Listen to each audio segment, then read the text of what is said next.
Hello and welcome to our 20th Virtual Research Cafe 10.0. I'm Frank Gomez, Executive Director of STEMnet here at the Chancellor's Office. And behind the scenes, we have Monica Alacon, our Operations Analyst for STEMnet. Much thanks for her for the logistics and putting a lot of the back end together. The goal of the cafe is to help foster research collaborations amongst CSU faculty and in particular assistant professors, some of them very new to the system, and to share their work for 10 minutes, reason for why we call it 10.0. Here, there may be opportunities for collaboration and maybe a future proposal in line. So please feel free to contact any presenter in the chat when they're not presenting. At the end of the 3 presentations, we'll all come together for a Q&A session. I'll be monitoring the chat box to call questions from the audience. So once again, we have 3 wonderful speakers from across the system.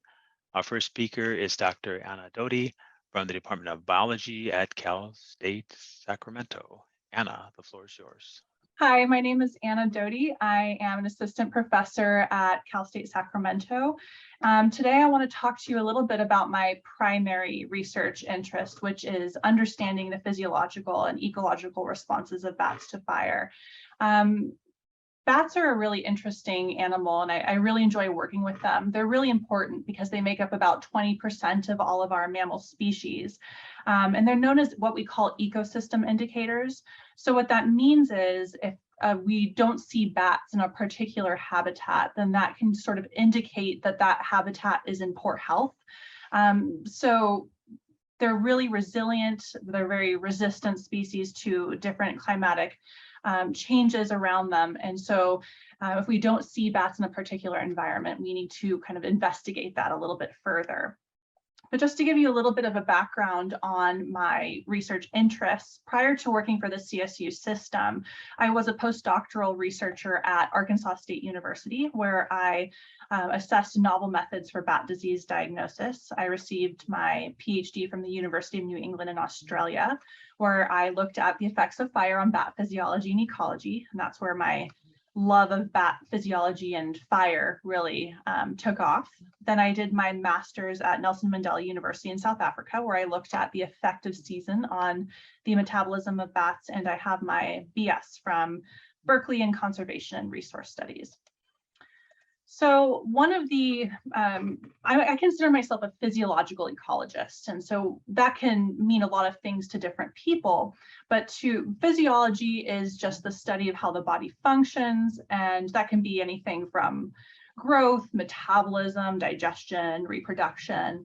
And then of course, ecology is how does an organism actually interact with its environment? So that can be, their use of space and resource use. And so I sort of merge those 2 disciplines together to understand how an animal physiologically adapts to its environment to cope with these constraints that are placed on them.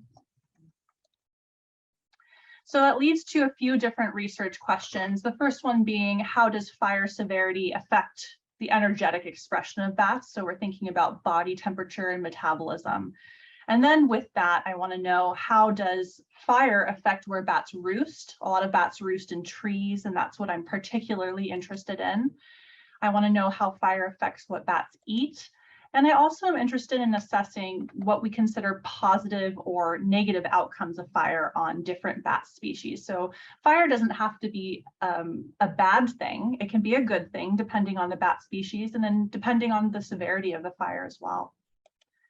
So we know that climate change is a huge thing right now. A lot of people are researching climate change. We know that climate change is going to cause an increase in global temperatures, predicted quite a huge increase in the next about 80 years or so. And this is going to lead to increased severe weather events, and that can be anything from hurricanes or tornadoes, and of course fire, unstable temperatures, and rapid movement of diseases as well, which is also a big problem for bats. And I'm really interested in how bats are going to cope with these changes. What can they do in order to cope with these environmental constraints and unstable conditions that they are currently experiencing and will continue to experience for the next while? So what do these bats do in order to, say, save energy? Let's say it's, a big fire comes through and it decimates all of their resources. Or what happens during winter when there are super cold temperatures? What happens during a huge storm that's really unpredictable? What do these bats do in response to that? They can use something that we call torpor, which is a short-term reduction in metabolic rate and body temperature. And that is compared against hibernation, the more kind of familiar term, which is a long-term reduction in metabolic rate and body temperature. We typically think of hibernation as being something that is really restricted to bears or other animals like that. But actually, most of the animals that use torpor or hibernation are smaller, like, for example, the mountain pygmy possum from Australia can hibernate for up to a year. Hummingbirds use torpor to cope with these really cold temperatures that they might be experiencing. And of course, bats use torpor and hibernate as well. So if you're unfamiliar with what that might look like, what it actually is torpor and hibernation, well, let's say we're at a constant temperature. So you see that pink line there. Imagine that's about 18, 19 degrees outside. We have a high and constant body temperature. We're known as homeotherms. We have a stable internal body temperature. And that's unlike a bat or that mountain pygmy possum or that hummingbird, for example. They can actually lower their body temperature when it's cold outside or when there are scarce resources. They will lower their body temperature to match the temperature that is actually outside. That saves a lot of energy. We spend a lot of energy maintaining that really, really high and constant body temperature. These smaller animals that have a really big surface area to volume ratio, they will reduce their body temperature and they'll also reduce their metabolism in order to save energy. And that's not necessarily going to be restricted to the winter. In the colder months, maybe they're able to do this in the fall or in the spring, or even in the early hours of the morning in summertime as well. So you can see here, that's a major savings that you would see between, let's say, when they have a high body temperature versus a low body temperature. It's a lot less energy that they're spending to maintain that temperature. And that's what I'm really, really interested in. And so you might ask yourself, well, how does that actually relate to fire? Well, it really relates to fire quite a bit. So imagine that a fire comes through an area and it burns all of the canopy and all of the leaves. So the image on the left shows what it would look like normally. We have a forest that is more or less buffered from the sun because it has lots of leaves. There are lots of trees that are still standing. And so the bat is living in that tree somewhere and it's thermally buffered because the sun isn't directly hitting the branches or the bark of the tree. A fire comes through and it looks a little bit more like the situation on the right if the fire is severe enough. The bat its roost is exposed to the sun. And what happens then? Is the bat going to get too hot? How is the bat going to be able to conserve energy when it's unable to actually use torpor when its roost has really heated up quite a bit? So this is something I'm very, very interested in, is understanding how fire and the secondary effects of fire, which are changing the actual structure of their habitat. What does that mean for bats in terms of their energy usage? Does that mean the bats will just leave and go somewhere else because they can't make it? Or will they try to adapt in terms of their body temperature, their metabolism to these completely altered environments? I want to know what they're doing. So why is this actually important? Well, again, bats are ecosystem indicators. So again, what that means is if we don't see bats somewhere, that is bad news. So I want to know how bats respond to these changes in their environment brought about by fire. I want to understand how they utilize their environment, especially in response to fire. And then that way we can actually see what habitat features in a forest are important for bats. And we can manage to conserve those features. Maybe they like oak trees that are slightly burnt, for example. And we can manage to conserve those particular oak trees in our forests. And from there, we can develop conservation management policies. Physiology is really important to this because we don't just want to know where bats are going, where they're going, but we want to know why. And it always has to do with their energy expenditure. So physiology, understanding the why, not just the what, is really, really important. And so here's just a couple of picture tax, paying the picture tax, some bats I've caught over the years. The bat on the left as well as in the middle are both from Sequoia National Park, which is a research site that I'm very involved in and has been very severely affected by fire as well. So that means that I'm interested in working with a lot of different kinds of people. So anyone who's interested in quantitative ecology, statisticians, botanists, especially if they are someone who's interested in fire, and we can work together on understanding the types of trees that bats are using and why maybe certain characteristics of these trees are important. Somebody has a different viewpoint than I do and can contribute to the study. Anyone who's a fire ecologist, very directly related to my work. And I'm also really interested in working with spatial ecologists as well, because that's really important to understand how they're actually using their landscape. So with that ends my presentation. I appreciate the patience while I figured out how to share my presentation. Yeah, and thank you.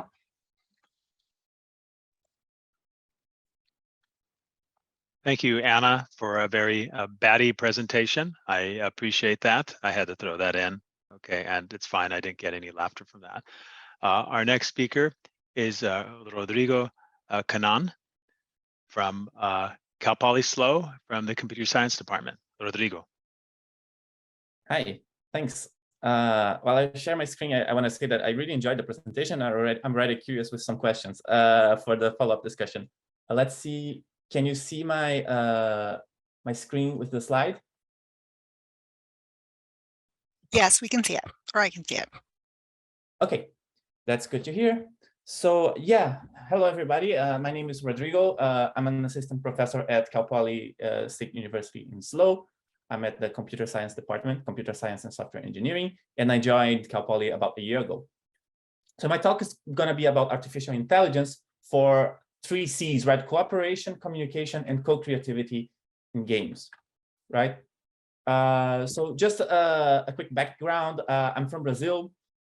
I did my bachelor back in Brazil. I worked for about 5 years as a software engineer at an oil company. And then I moved to New York to do my PhD in artificial intelligence and games, especially cooperative games, which is a big focus of my research and interest. And now, since last fall, I've been an assistant professor at Cal Poly, where I'm continuing this research. So really what, if you've been following like news about artificial intelligence, you may have seen some breakthroughs, some really big systems that are displayed. They show up on the mainstream media about games that are beaten by an AI, right? And most of these games are competitive. So like the first big one was chess. Here, there's a picture of Go, which came out, I think it was 2016, AlphaGo. Many of you may have heard about this match. And there's been also developments in StarCraft and Dota. And in all of these, by competitive, what I mean is that the machine, the program is trying to beat a human, right? To prove that it's better than a human. But many of the things that we would like artificial intelligence to do for you are cooperative, right? We want it to work together with us and help us achieve our goals, be it to successfully remind us to bring lunch to work, or to clean our house without stepping on the dog, or in the context of games, maybe to develop an assistant NPC, as it's called, right? A character that follows you around, that's helping you and that understands you, that's in order to help, right? So my interest is like, how can we make AI that's not just trying to beat the human, but work alongside it to achieve something? So I kind of focus this on 3 correlated areas of interest, which is AI in cooperative games itself, games with natural language, because if we want to work well with humans, humans communicate a lot in language, right? By speaking and writing. So we want to understand that. And what's called procedural content generation and co-creativity, which is an AI that's not playing the game, but building things inside the game with you. And I'm going to give you a quick example of projects I've worked on in each of these 3 areas, right? So I'm not going to be very technical, except for one slide. My goal here is really just to show off some cool areas of application and hopefully get you excited about that as I am. So one game that I did a lot of work is a game called Hanabi. It's a cooperative game, which means that everybody either wins or loses together, right? And it's a card game, and your cards, there's a deck of cards with each card having a color and a number from 1 to 5. And the goal of this game is, again, as a team, we're trying to put on the table the cards from each color in their correct ascending order, right? So on this table, for example, we could play a white 2 or a red 4, but we couldn't play like a blue 1 because it's already has been played, and we couldn't play the blue 5 because we haven't played the 2, 3, 4. Right, so very simple objective, just play the cards in the correct order. And the catch for this game is that the players don't see their own hands, right? In most card games, we play like this, but in Hanabi, we play like this. And to top it off, players cannot communicate freely as well. There's strict rules that tell you when you can say what, right? So you can only say very specific things to your partner. And what ends up happening is that you don't have enough information to tell everybody about what they want to know from their hands. So everybody has their own built-in assumptions of how the other player thinks and what it means when they do choose to use actions to communicate, right? So we need to understand how the other player thinks, which is called also theory of mind, in order to play well this game, at least as humans. So can we make AI systems that play this type of game well? So I said that my presentation wasn't going to be too technical. This is the one slide that is a bit technical, just to satisfy anyone's curiosity about like what type of techniques we've been using. So the idea is that if it's important to work well with partners that may have many assumptions, we need a way to model these assumptions. So I built bots using a technique called map elites that are diverse in the sense that we can specify metrics of behavior for them and then generate bots that are across all this spectrum of metrics behavior space, right? And then the idea is that now we pick one of them at random, and we have our bot on the bottom, which is the one that we actually care about, not the ones on the left. And we want to be able to play with any of them at random, right? So let's say play 10 matches, and we want to, and our strategy is going to be, we're going to measure what the other player is doing, try to update our beliefs about how they think or who they are, and then select an appropriate response strategy, right? So it might look something like this. If you look at the table on the left, this is just like their belief over all the agents that the bots that are on the left. The correct bots, say, is the one inside the highlighted area at position 1, 2. And then as we play games, we use Bayes theory to try to measure their behavior and shift our belief into the correct response. So this is one example of things that I've done in this game. I want to provide a few more examples of now for the other areas, right? So games with natural language. So I have a student working on code names right now, which is a really fun game where there are secret words for each team, the blue team and the red team. And the code master of each team is the one who knows the secret. They know which words are supposed to be red or blue. The other players on their team don't, right? But they can give words to try to, so that the other players use word association to pick up the correct secret words, right? So looking at this board, if I'm the code master for blue, I might want something like code, for example, because it goes both with igloo and Alps, right? So I need to come up with words that are heavily associated with the blue words, but not the red and black and neutral words. Right. So again, this requires a sort of understanding of natural language. Finally, I help organize a competition when we talk about co-creativity, right? Which is the or content generation, which is the AI used to create things inside a game, not necessarily to play it. I help organize a competition where the participants have to write an algorithm that creates a settlement in the game Minecraft, right? But the twist is that they have to create the settlement, which is like a city or a village, on a map that they've never seen before. And they're trying to achieve some sort of human-like quality, right? Can we write an algorithm that's general enough to make Minecraft cities in all sorts of maps, even maps that I've never seen before? We trust that the algorithm will handle that and make something sensible, right? So I help organize this competition. So the idea is that the participant builds the algorithm.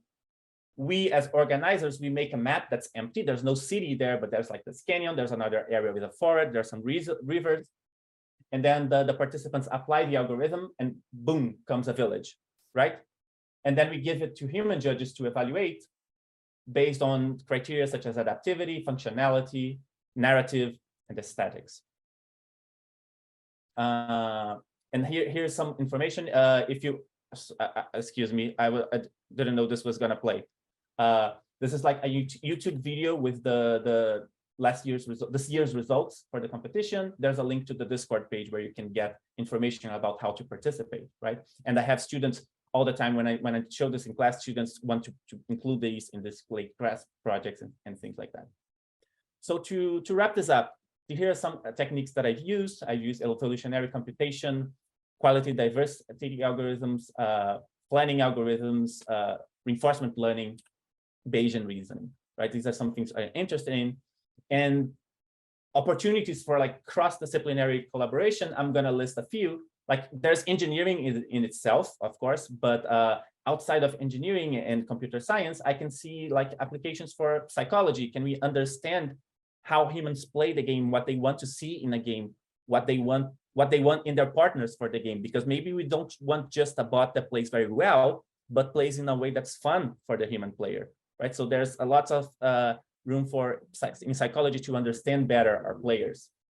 In linguistics, because we're dealing with natural language in some of these games, so to help us guide how we make the systems that try to understand and communicate natural languages. And then philosophy, in particular ethics, to understand like what are the implications for us to have all of these systems that are trying to build an understanding of our behavior around us 24/7, right? And also sociology for the same reason. Like, how do these things affect who we are, how we live, how we deal with each other, right? So I think games are an awesome tool to explore these ideas and develop new AI techniques. But we need lots of input from the humanities as well to understand these things. Who are our players? What do they want? How do we communicate? And what are the broader impacts, right? So thank you very much. And I hope you enjoyed this. Here's my contact information. Thank you, Rodrigo. Very, very interesting presentation. Sure there'll be a number of questions regarding the topic. Our next presentation is Dr. Joya Cooley from Cal State Fullerton in chemistry. Let's see. Okay. So can you hopefully see my presentation view? Perfect. Okay. So my name is Joya Cooley. I am an assistant professor in the Department of Chemistry and Biochemistry at Cal State Fullerton. So just a bit of a personal introduction, a bit about my background. I am from South Carolina, and I did my undergrad there in Greenville, South Carolina at Furman University. I got a BS in chemistry and also a BA in vocal performance, actually. So I guess I have some sort of experience being interdisciplinary, working with people outside my field. But I did my PhD in inorganic chemistry at UC Davis, and then a postdoc in materials actually at UC Santa Barbara. And then I have been at Cal State Fullerton since fall of 2020. So I am a solid state chemist, a materials chemist, and in my group, we try and think about how do we discover technologically useful materials. And so we think about a lot of things that have been based on like accidents or serendipity. One of my favorites is the discovery of Teflon, which is a total accident, but it's obviously a very useful material. Another thing that was a total accident is the formulation for Coca-Cola. So lots of things in our lives have been total accidents, but we want to think about how do we rationally design things so that we're not sort of waiting for accidents to happen. So there are two themes that we focus on in my lab. One is we are trying to design principles for these two themes. One is inorganic cool pigments, and one is controllable thermal expansion materials. So first I will talk about the cool pigments. The idea here is that we are thinking about urban heat islands, kind of one of the effects of global warming climate change. So urban heat islands are cities that have a lot of infrastructure, buildings and roads that tend to be hotter than areas around them. So Los Angeles is an example of one. The air in Los Angeles is much hotter than, say, would be rural areas around Los Angeles. And you can imagine these further contribute to global warming and climate change because maybe it's more uncomfortable to walk around outside, so you use your car more and are putting out more greenhouse gases. Or maybe you are using more electricity because you've got to use your air conditioner more to keep the building cool. One thing I've been focusing on is the human impacts of some of these things. So like urban heat islands, I've been looking in the public health literature and found this paper that basically shows a map of a city, and the darker red the area is on the map, sort of the more intense the urban heat island intensity. And they're showing with some demographic data that basically shows that people of color are pushed towards the hotter areas and poorer people are pushed towards the hotter areas. So basically marginalized communities who could have less access to resources like emergency medical funds if they get heat stroke or something like that, are pushed to these areas. And so this one I picked because it's Greenville, South Carolina. That's where Furman is. That's where my family lives. And I know these areas. So if you're interested, I can drop in the chat a link to, they've done this only in the US, but they have basically urban heat island intensity overlaid on demographic data. So you can see how this looks where you live or in other areas of the country. So our mitigation strategy is they're cool pigments. So the idea is if you have an ordinary pigment on a house, especially if it's a dark color, it will absorb a lot of heat. Whereas if you can create a cool pigment, the idea is not only can they be any color, including dark colors, but they will reflect heat away, and the near IR radiation from the sun away from the building and passively keeping it cooler. So we have kind of two goals in this Cool Pigments project. Goal one is to understand color tunability just sort of from a chemist's point of view. So if we look at a spinel structure and we start to substitute manganese onto the cobalt site, we see a gradual change in color. Well, can we back out to simple chemical principles of orbital overlap and bonding and how that changes the band gap to understand how we tune these colors? So we want to think about, can we use chemical and structural intuition to understand and tune color in inorganic pigments? And then our other goal in this project is sort of thinking about how can we make these reflect near IR radiation better? How can they reflect heat better? And we've found that it's a lot to do with the particle size and sort of surface morphology of the samples that of your pigment that you're making. So we're thinking of, or we're trying to use this alternative synthesis. The conventional synthesis that we use in solid state chemistry is essentially you compact your materials into a pellet and heat it in a furnace for a long time at high temperatures. And so the nice thing about that type of synthesis is it's reliable. We kind of know it works, and often we can look in the literature and say, all right, this is how they made this. We can repeat those conditions. But the downside is that it can be time intensive, sometimes a half day, all the way up to 4 days. And it's energy intensive as, again, these are solid materials, nothing melts. So in order to get them to react, we have to go to very high temperatures. So between 600 and 1200 Celsius for these very long times, it's very energy consuming as well. And this long annealing, when you have to leave it in the furnace for long times, you get sort of these larger particles, and you don't have as much control over the morphology because it's sort of dictated by the crystal structure.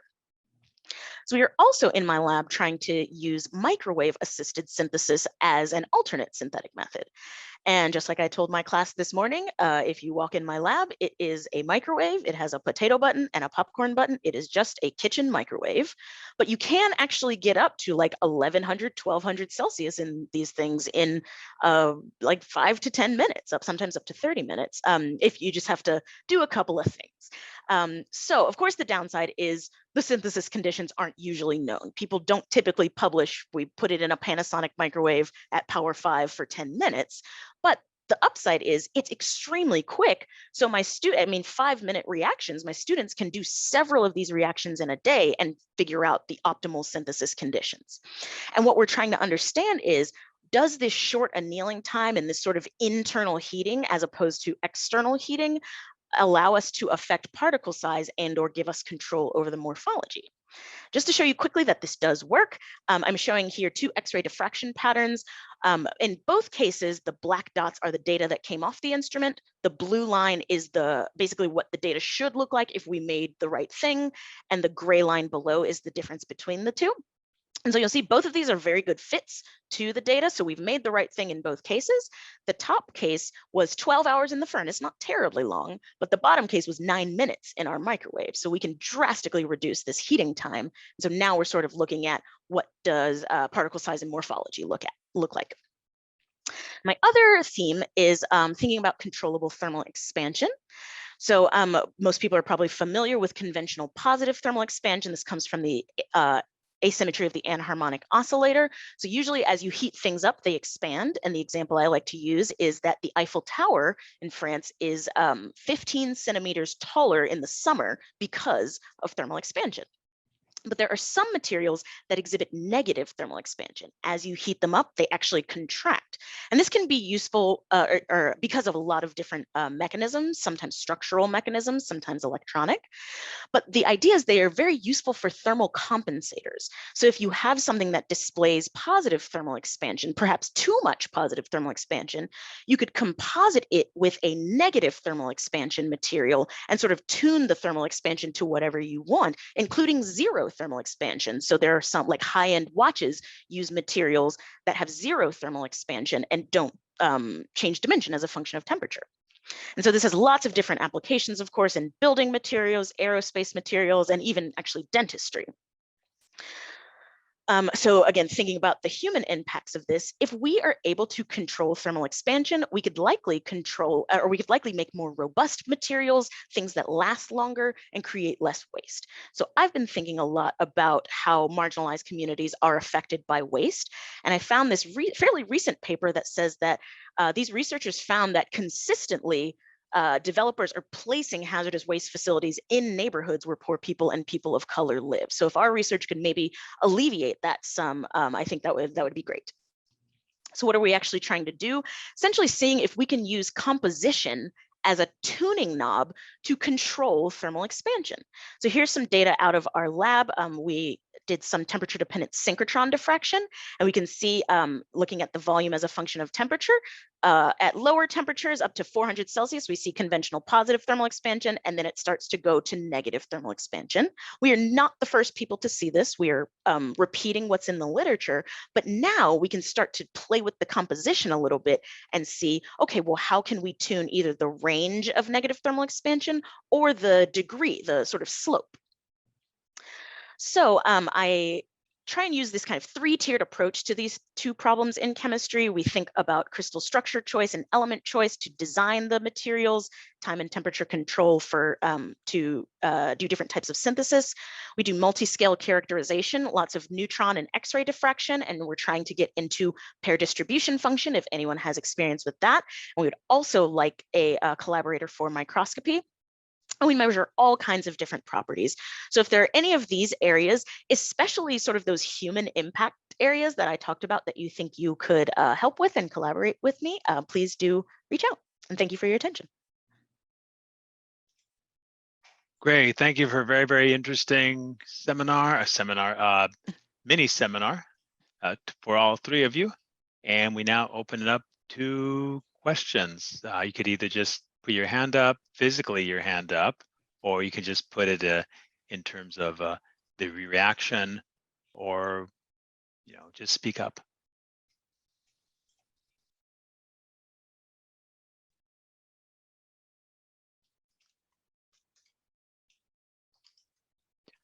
Yes, Peter.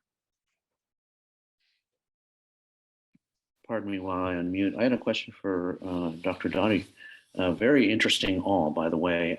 It's hard to select one area of research over another, but in terms of my own work, I'm interested in, I work with what's referred to in humans as vasovagal and sort of the fight, flight, faint, fawn, freeze response. And it's hard not to notice that in response to your reference to torpor.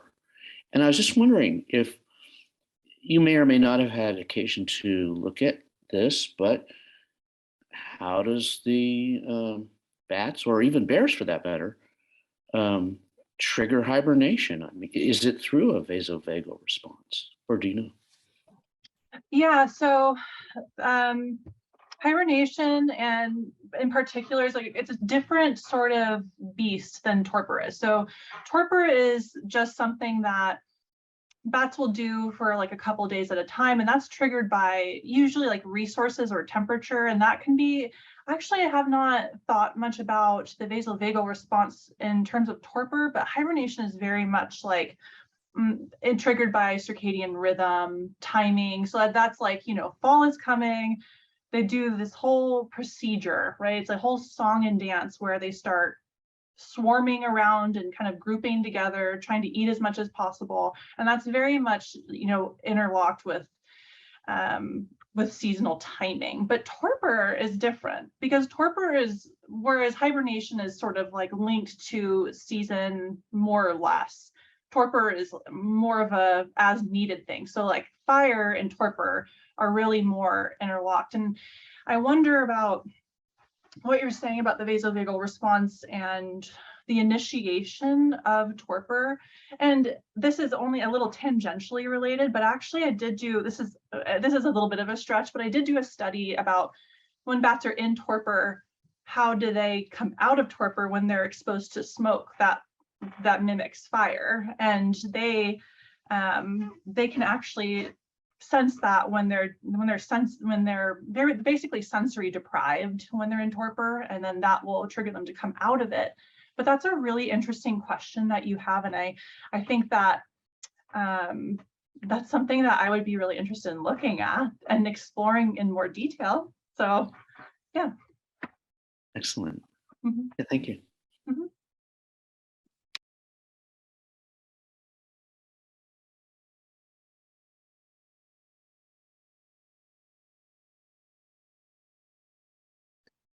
Questions?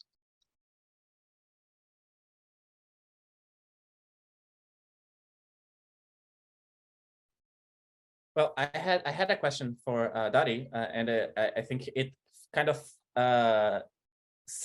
it's something that you said is already related to this. So my question was, if you want to study the effects of the fire, how do you simulate that, right? To study it, right? So as someone with no background at all in ecology, like you can't put a forest on fire to simulate the effect, right? So is it just like you whenever a fire happens, you go to that area and see the results, or are there and that you mentioned like simulating like just smoke? So I was just curious about this aspect. What can you do other than just wait for a fire to happen and go there? That is such a good question. So the answer is, first, yeah, we wait for wildfires to happen, and you sort of just jump on that opportunity, which makes it hard because sometimes we want to look at what happens before and after a fire, but you don't know when a wildfire is going to happen, right? So sometimes what we do is we try to time studies with prescription burns, which are burns that are planned. So they are on purpose in order to, you know, reduce leaf litter on the ground. And usually, you know, that's planned well in advance based on weather conditions. So sometimes we can capitalize on the prescription burns, although they're not nearly as severe as wildfires. So we're really limited. If you want to do something in the lab, the only thing that I've ever done in the lab was the smoke thing, where I had to create my own smoke and kind of draw it through a chamber and expose the bats to it. They're all fine, by the way. But that's the only thing I've actually ever done in the lab setting. Everything is really flying by the seat of your pants, and when a fire happens, trying to get on top of that later, and figuring out, having your questions ready so that when you want to go do the study, you're prepared for it. Okay, thank Great. you, and I'm glad to hear the bats are fine. Great, thanks, Anna. Madeline, you have a question? I do. Hi, this is actually for Joya Cooley. So I think your cool pigments thing is really neat, and I was interested in your metal choices, your element choices. So I think you were saying you were looking at like cobalt and manganese, and seeing how changing out the amount of one particular metal center affected the pigment color. So have you looked at a variety of different types of transition metals, or are you like focusing on those two? And if you're focusing on those, how did you choose them? And then I guess the second piece is there a way to look at this type of thing, maybe without having a ton of material, using something like UV vis? Is this something that people could study on like kind of just molecular scale, maybe in an inorganic chemistry lab, perchance? Yeah, great questions. So actually the composition that I showed was actually not even something we were originally looking at for cool pigments. That was from my postdoc. We were interested in it as a magnet, actually. But in my lab, yes, we do look at a variety of transition metal centers. I think pretty much the first row of transition metal, I'm looking at my periodic table, is pretty much all fair game. Typically what we look for is, I love solid solutions, so you can sort of slowly substitute and see how properties change gradually. So typically your elements need to be similar sizes, and we're only doing isovalent substitution. So, you know, 2 plus cobalt and 2 plus nickel, for example. But we've looked at, I think, everything from titanium to zinc for now, as like sort of substituting for one another. And I think your other question was, can you look at these with UV vis? And yes, the answer is absolutely yes. These do not dissolve very easily, so you can't do sort of typical UV vis. So I actually just bought an instrument that is a diffuse reflectance instrument. So it's very similar concept to UV vis, but it's meant for solid powders. And because we are interested in how they reflect in the near IR region, it is UV vis and near IR. So typically you go like, I don't know, 200 to 800 nanometers on a UV vis, and we can go 200 to 2500 nanometers. I think I answered all your questions. Yeah, thank you so much. What I found most interesting in all of your talks is that in my role at the Chancellor's Office, we write a number of proposals having to do with the UN SDGs, the Sustainable Development Goals, and how you know, we try to relate research to really the social good.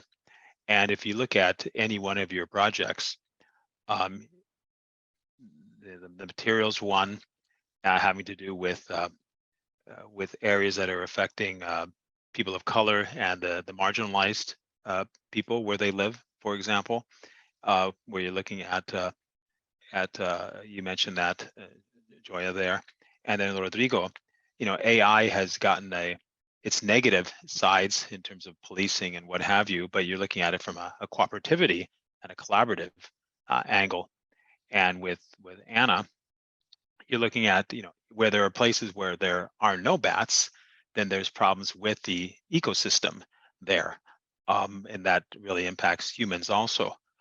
So it's really interesting how one can relate, you know, a lot of your work directly or indirectly to humans, and and a number of those SDGs, may it be climate, may it be inequities, for example, and may it be you know, diversity, equity, and inclusion, for example. In any of those, any comments there, and how you have and how your work has led you that way? Was it an intent from the onset, or was it just something that it just led you there from another reason?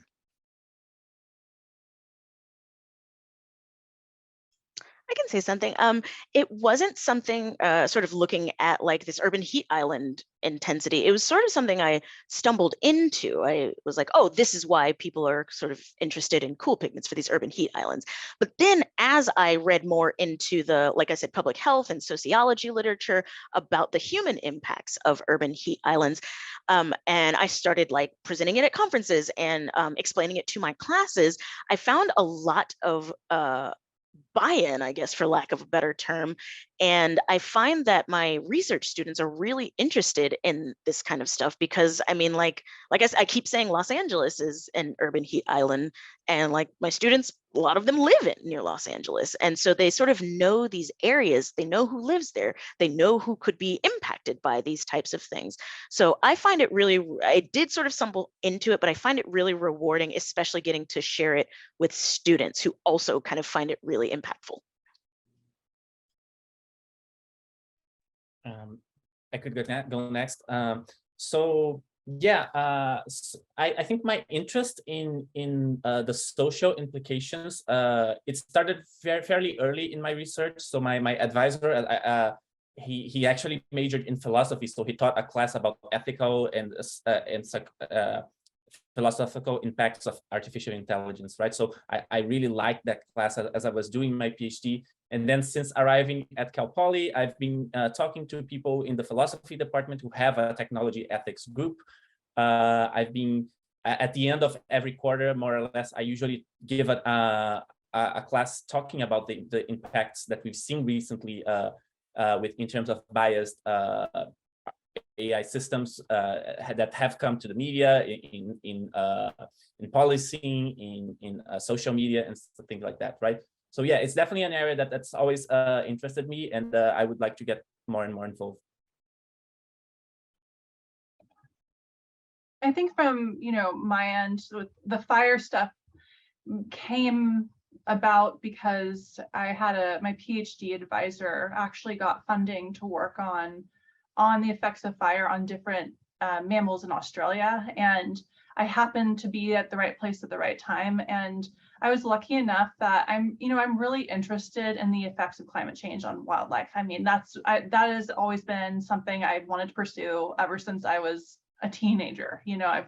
I didn't never know that I was going to be working on bats. I kind of just fell into the bat thing, but because I just love the animals in general. But after doing my PhD on this particular topic that I kind of was also lucky to be a part of, I couldn't give it up because I just really love doing it. And I think it is really important to sort of try to connect people to the environment around them a little bit more than and expose them to ideas and concepts that maybe are less familiar, and trying to link people to have a better understanding and appreciation for nature, which is also why I really kept on the bat thing, because bats are super important and I try my best to educate the public on bats. And so I really like that social connection, and so I'm always looking to do outreach and do anything about the interaction between people and bats, as well as understanding fire. Great, thank you. Any additional questions from our audience?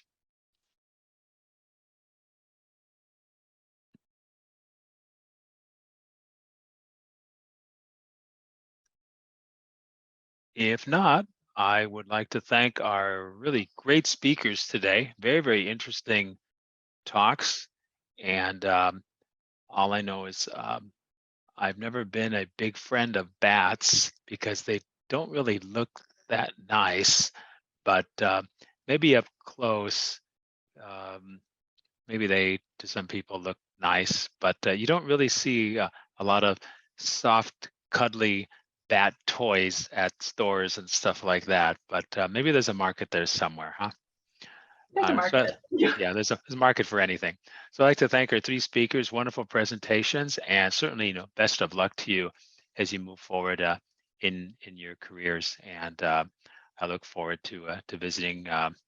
Let's see, I visited a couple of your campuses already, but I look forward to visiting SLO very soon.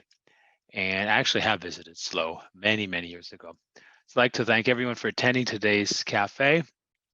We do have coming up in October the 6th, Exemplars in Physics, a webcast which will highlight several CSU faculty funded on NSF awards in physics, as well as an NSF program officer. And then our next virtual cafe is October the 19th at 11 o'clock. Thanks for attending today. Have a great day, rest of your week, and stay cool or warm wherever you're at. Bye.